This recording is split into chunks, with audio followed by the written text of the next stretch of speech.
ঈদ সামনে রেখে ঢাকা-টাঙ্গাইল যমুনা সেতু মহাসড়কের এলেঙ্গা অংশে যানজটে ভোগান্তির শঙ্কা বাড়ছে। সড়ক ও ফ্লাইওভার নির্মাণ কাজে সড়ক সংকুচিত হয়ে পড়ায় ধীরগতিতে চলতে বাধ্য হচ্ছে যানবাহন। এতে বাড়ছে যানজটে দুর্ভোগের উদ্বেগ। ঈদের আগেই এ বিষয়ে প্রয়োজনীয় পদক্ষেপ নেয়ার দাবি যাত্রী চালকদের। সিলন টি রপ্তানিতে শীর্ষে। গাজীপুরের ভোগড়া থেকে টাঙ্গাইলের এলেঙ্গা পর্যন্ত ৬০ কিলোমিটার পথ। ৪ লেনের এই মহাসড়কে দুরন্ত গতিতে ছুটছে যানবাহন। তবে এলেঙ্গার পর থেকেই পাল্টে যায় চিত্র। মহাসড়কের এ অংশে ফ্লাইওভারের কাজ চলমান থাকায় সংকুচিত হয়ে পড়েছে রাস্তা, ফলে প্রতিনিয়তই লেগে আছে গাড়ির জট। তবে এই ভোগান্তি থেকে মুক্তি মেলার কথা আরও আগেই, কিন্তু কয়েক দফা সময় বাড়লেও শেষ হয়নি এলেঙ্গা থেকে যমুনা সেতু পর্যন্ত ১৩.৫ কিলোমিটার মহাসড়কের নির্মাণ কাজ। এতে ভোগান্তি বেড়েছে কয়েক গুণ।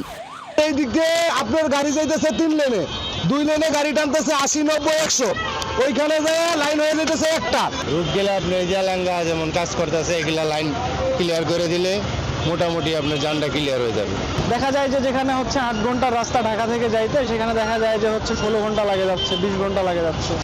পরিবহন চালকরা বলছেন, ঠিকাদারি প্রতিষ্ঠানের গাফিলতিতে তাদের এ দুর্ভোগ পোহাতে হচ্ছে। ঈদের সময় যানবাহনের চাপ কয়েক গুণ বেড়ে গেলে তীব্র যানজটের আশঙ্কা পরিবহন চালক ও যাত্রীদের। এই এলাকায় যাম আপনার আড়ভাঙ্গা গোড়া এদিক দিয়ে যাম। ভোগান্তি তো মানুষের হবেই, ভোগান্তি হবে না? যানজট হলে তো অবশ্যই হবে ভোগান্তি।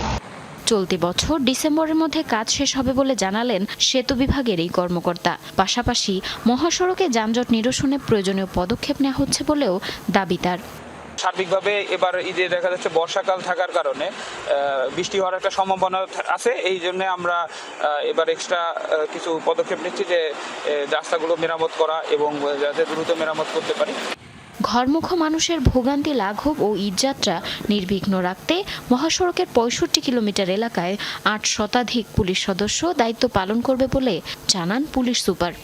আমাদের প্রায় ৬০টা পয়েন্টে আমরা পিকেট ডিউটি রয়েছে, হুন্ডা মোবাইল থাকবে ৩০টা, এবং এই ৬৫ কিলোমিটারকে আমরা ৫টা সেক্টরে ভাগ করেছি, এবং প্রত্যেকটা সেক্টরে ইনচার্জ থাকবে একজন এএসপি অথবা এডিশনাল এসপি। এটা আমরা ৩টা পালাক্রমে ২৪ ঘন্টায় তারা ডিউটি করবে।